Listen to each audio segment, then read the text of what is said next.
Well, Barack Obama says America is not the world's policeman, but having the most powerful military on the planet certainly makes conflict unavoidable. The Syrian crisis is yet another test of US resolve after a decade of war in Afghanistan and Iraq. President Obama says this is a test of American values and leadership, and it cannot allow the use of chemical weapons to go unchecked. But if diplomacy fails, what next? And is there any way out of a conflict that has already spilled over its borders? Joining me now is Middle East analyst Samuel Makinda from Murdoch University. Nice to have you on the program. First of all, I want to get your analysis of what we saw today from President Obama. Was this a convenient way for him to step back from military action, or has he just postponed what will be an inevitable strike? Well, I don't know what it's going to lead it to, but I was very pleased to see that he has decided to give diplomacy a chance. I said from the start that he had started with a wrong weapon, but I mean, resorting to military strikes would not have been the appropriate way.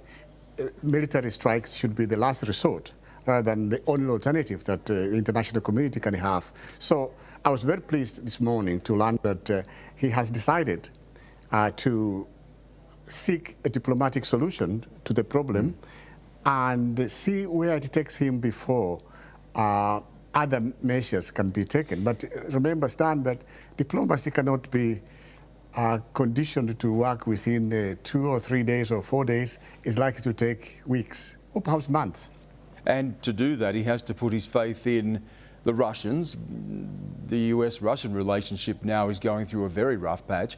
And also Syria, that Syria would live up to its word and hand over its stockpile of chemical weapons and then allow the relevant inspections to take place. There are so many hurdles and so many questions still unanswered, aren't there?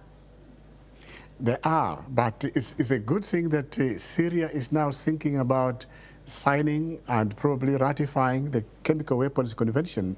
As I said earlier on this program, Syria is just one of only 5 countries in the world that have not signed and ratified the Chemical Weapons Convention. So if this development can lead to Syria signing the Chemical Weapons Convention, we shall have only 4 countries remaining, and perhaps those other countries might be persuaded to move towards this goal as well. So it's actually good for the Middle East as a region. It's also good for international society as a whole. So I think the move they're taking now is an appropriate one. But whether we can trust Syrians to do that, to reveal all the sites for their weapons, to enable the inspectors to see all that they have in their chemical weapons arsenal is another matter, because as of now, the international community has just been guessing about how much Syria has in terms of chemical weapons. So we shall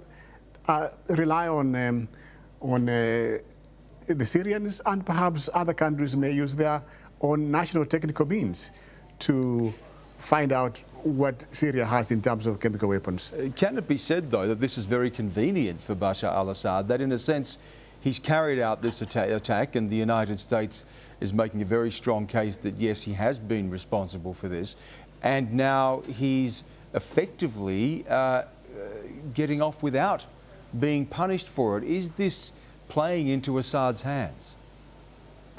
I don't think it's playing into Assad's hands. You see, from the start, President Obama said that a person who has used chemical weapons cannot just be allowed to get away free. So I don't think that Bashar al-Assad is actually getting away free. If he's going to be required to join the Chemical Weapons Convention, if he's going to be required to abide by international norms, I think that's a benefit for the international community, and it's a move that is designed to enhance regional security and enhance global security rather than using military strikes, which would have done a lot of damage to Syria's infrastructure, would have done a lot of damage to the economy in Syria, and would have perhaps killed more people than those who were killed by chemical weapons. Ultimately, is this a situation in Syria where any outside intervention is going to complicate what is already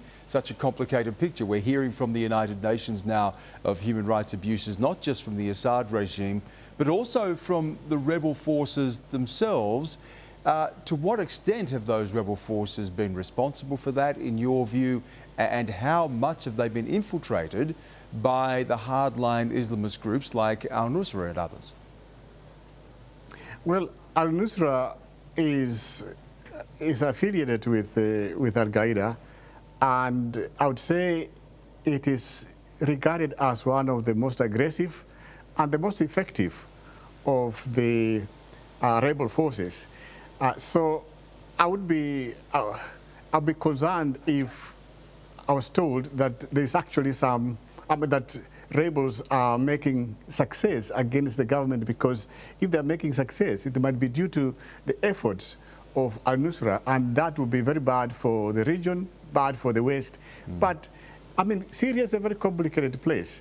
I would say that the expression that new Prime Minister Tony Abbott used a week ago or so, when he talked about Syria having bodies on both sides, was an appropriate expression, in the sense that it's very difficult to choose sides in that conflict.